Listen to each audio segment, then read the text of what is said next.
Hey, what's up guys? So in this video, we're going to be taking a look at the most important features available in the different radar detectors on the market to help you figure out what type of detector and what features you would need in your detector. Now, this is designed to be kind of a higher level view of the different detectors that are available. It's not so much focused on figuring out which one detector is the best.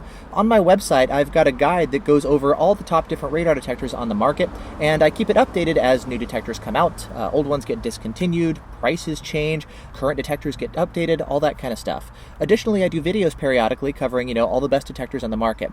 This one is designed to cover the features themselves so that you can have an idea as far as maybe what types of detectors you should be looking at and what features are definitely important versus maybe the ones that maybe for your driving or in your area you don't necessarily need.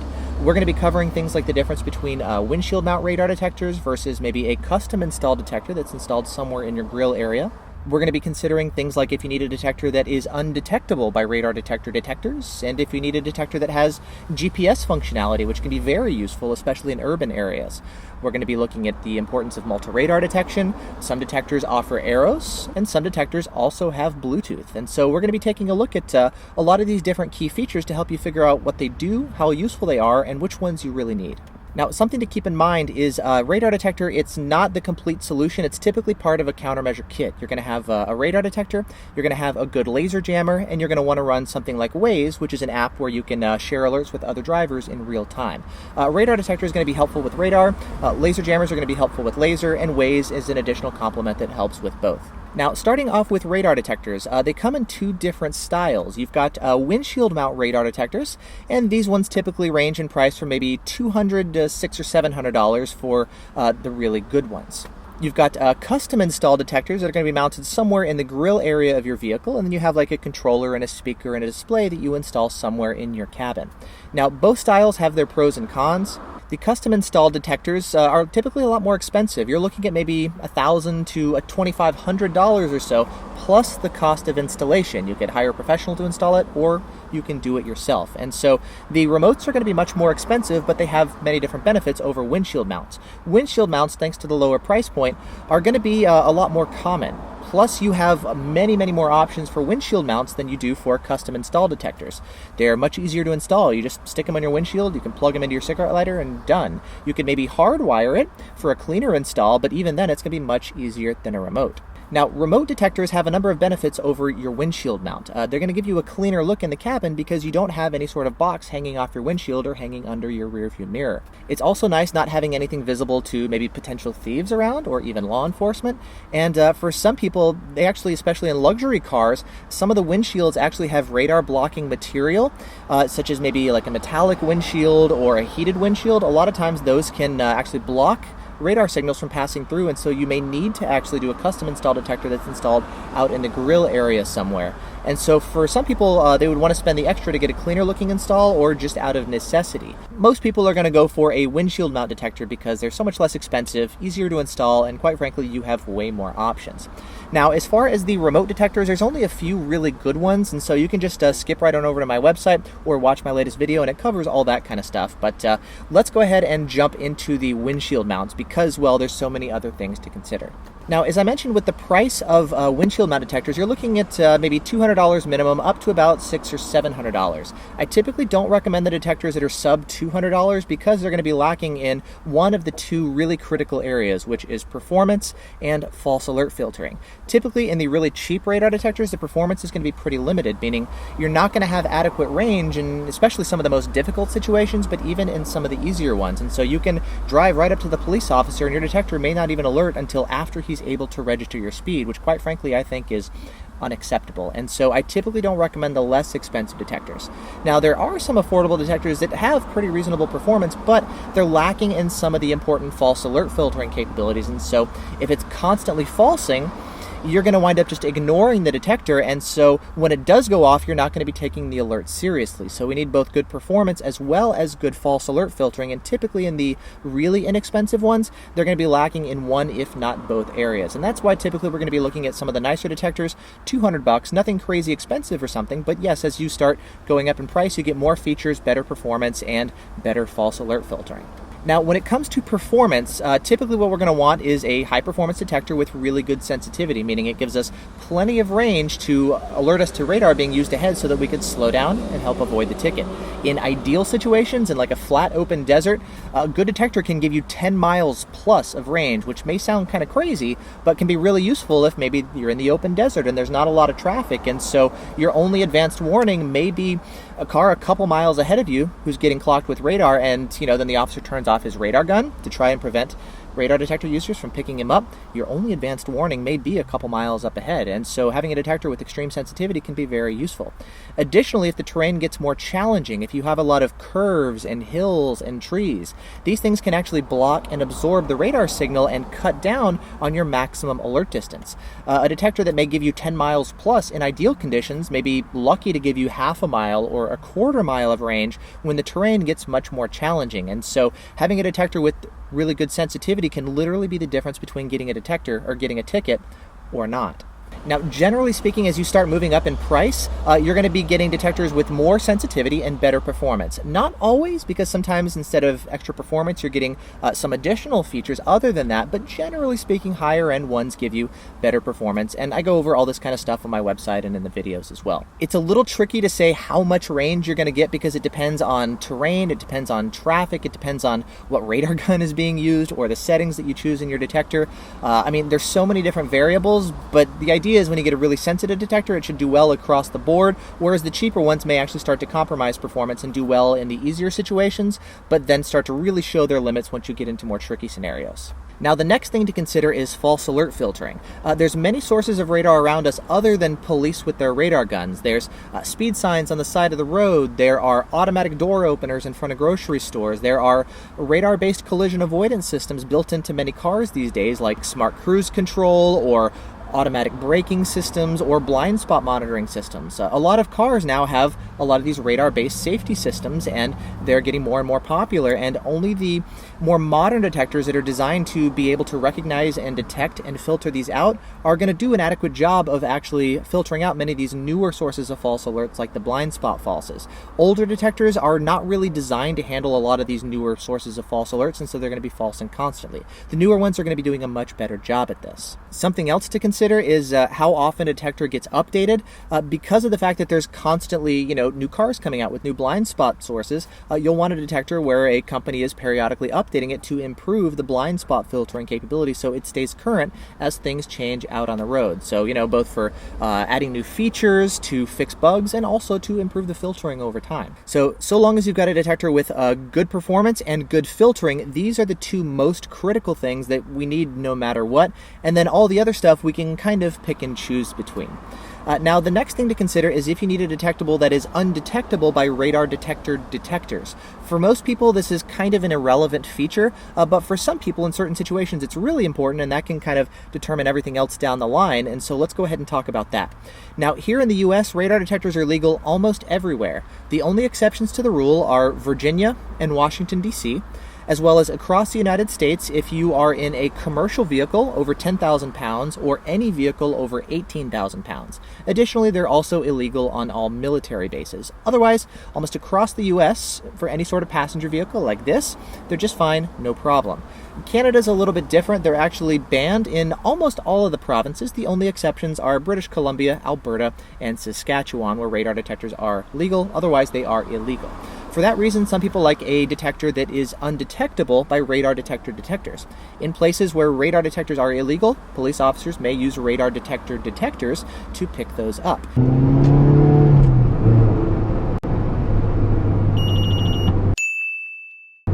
Bump that red car right there.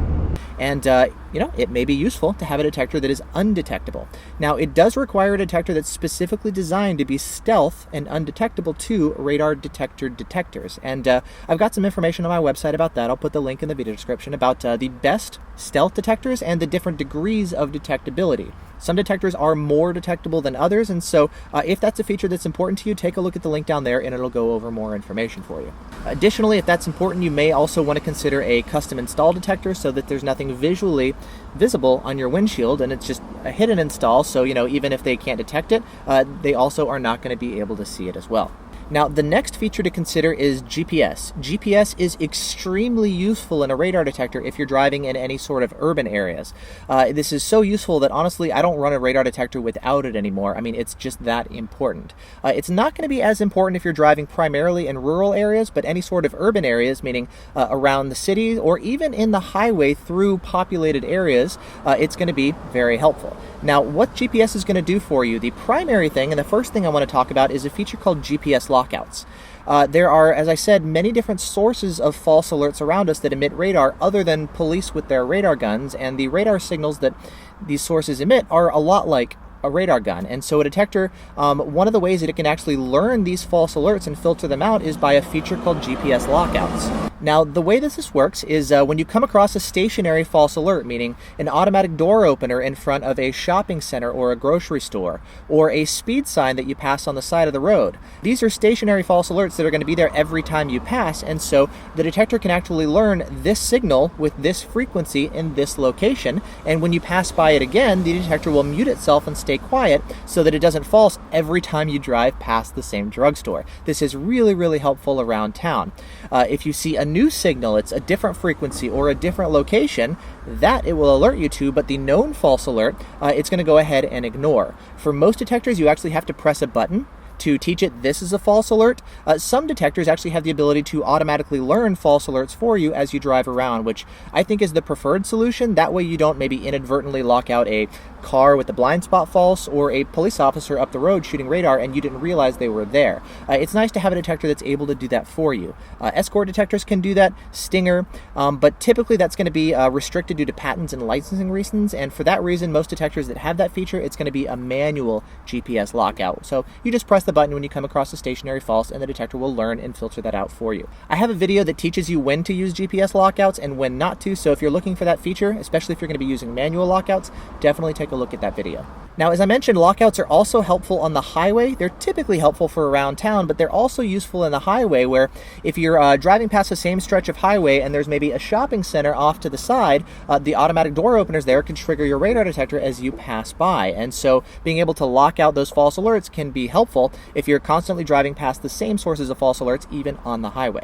Now, if you're driving through new parts of town where the GPS lockouts have not yet had a chance to take effect, another GPS-related feature that's really useful is low-speed muting. The idea is when you're stuck in traffic or sitting at a red light, if there's some false alert nearby, you don't need your radar detector screaming at you, and for that reason, when you're traveling down at lower speeds, the detector can automatically mute itself, which is really handy to help keep the detector quiet when you're driving around town. This is a very common GPS-based feature, and if you drive in urban areas, GPS lockouts and low-speed muting are extremely helpful. Now, another feature that's going to be pretty helpful is the ability to alert you to red light cameras and speed cameras. In many places, there is automated speed enforcement where they'll just set up a speed sign or something or a speed trap, and if you drive right through it, they'll take a picture of your car and they will mail you a ticket to your home. Same thing for red light cameras. Now, you can get this functionality just by running Waze on your phone and it will notify you, but some people like to have the ability also built into the radar detector. And if you have a detector with GPS, typically it's also going to include alerts to red light cameras and speed cameras. Now, there are many different ways that a speed camera can track your speed. It could be radar-based, it could be laser-based, it could be using cameras, it could be using sensors in the road. And so GPS is typically the preferred solution to alert you to these, especially considering most of these are fixed known sources. And so every time you drive by, no matter what type of technology they're using, you can get alerted to them. Now, there is a new type of radar that was first originated overseas and is now starting to make its way here to the United States. It showed up in Canada and now it's starting to show up here in the US. It's a special type of low-powered radar system that is more difficult to detect, and so you do need a newer radar detector that's specifically designed to detect it. It's called the Multiradar, and there's a number of different variants. What we have here, there's the Multiradar CD and the Multiradar CT. Here in the US, we have it in New York City, in Maryland, as well as in Chicago. People are reporting it too. In Canada, people are seeing it in Alberta, as well as in Quebec. Now, the thing about multi-radar is it's kind of difficult to detect, and so you need a detector, as I mentioned, that is specifically able to detect it. Some of the newer detectors are building in the ability to detect MRCD and MRCT, which is really helpful, of course, for people who encounter that.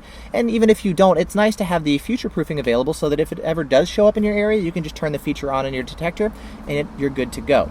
Now, here in the United States, multi-radar, it's typically done with stationary fixed speed enforcement systems, so like a pole mounted on the side of the road with a camera. So again, GPS is going to be really helpful, and a lot of times that can be more useful because you're not going to encounter a lot of the false alerts that you'll get if you have multi-radar enabled. Multi-radar, a lot of times it looks really similar to a blind spot false, so it can be tricky for a detector to tell the difference between a blind spot false and multi-radar, so you may get some false alerts. And so if you have a detector with GPS, a lot of times that may be a preferred solution for alerting to these, especially here in the United States.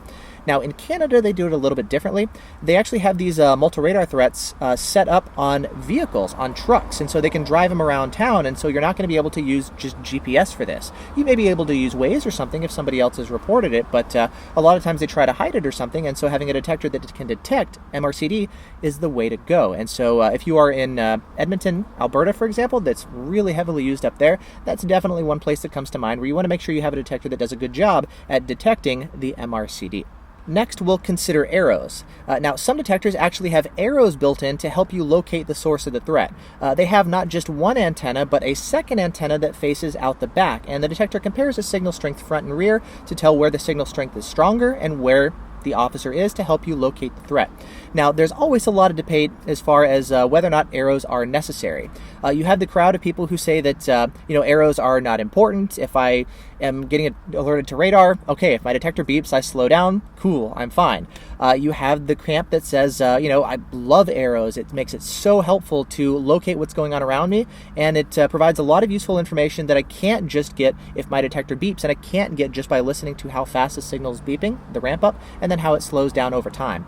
Personally, I found them really, really useful. Not necessarily critical. You can get by without them. I've been typically using detectors without arrows, and I do find myself missing it, especially in a couple situations. And so I'd like to share maybe some of the most helpful situations where I've noticed that arrows can be really useful. One example is when you first pull onto the highway and your detector goes off to radar. If it's maybe just a short beep, is that an officer up ahead of you, or is that officer back behind you? Depending on where the officer is could determine how you respond. Do you need to be slowed down for miles just waiting, where is this officer, or do you know he's back behind you somewhere? That could be really useful information. There's also things like maybe, let's say you pass a police officer, and then as you pass, the detector stops beeping.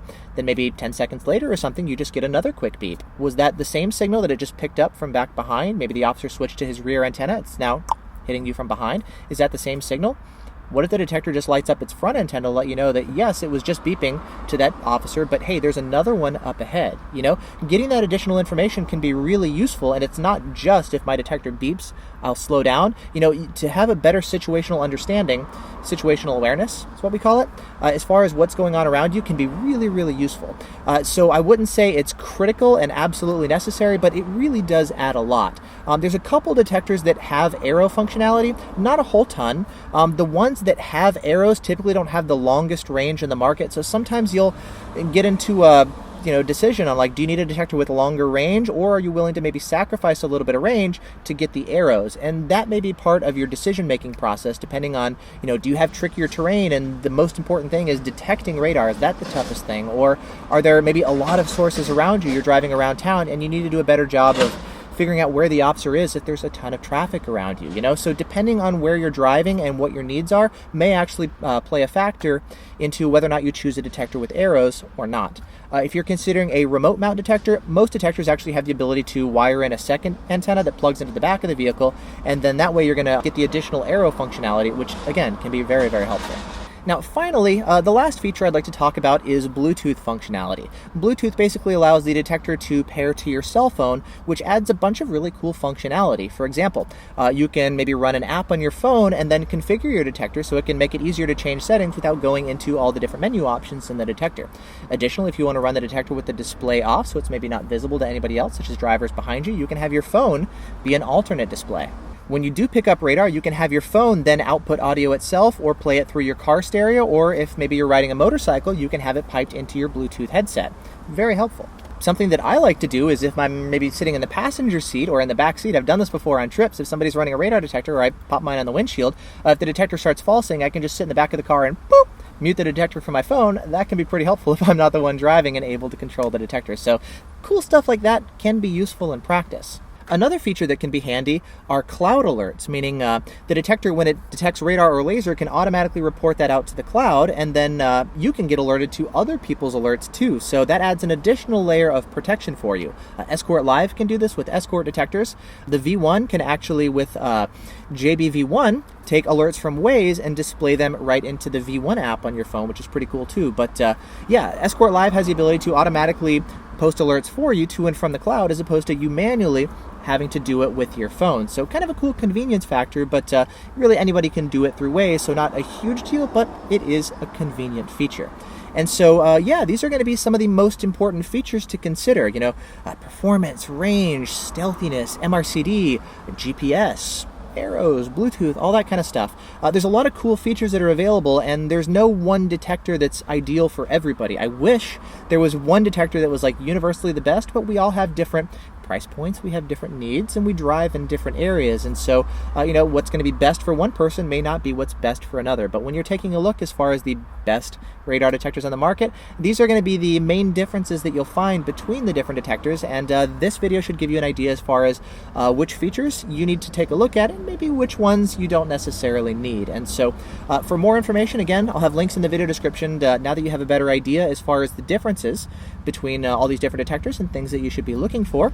You can take a look down there, and it'll cover, you know, the very best detectors on the market. You can take a look at test results between different detectors to see how they compare in different locations against different radar guns and whatnot. So a bunch more information down there to help you guys out. Anyways, if you have any questions, or if there's anything that you're wondering above and beyond what I talked about here, please feel free to ask down in the comment area, and I'll be able to help you down there. So awesome. Thanks so much for watching. Hope you guys have found this helpful, and I'll see you in the next video.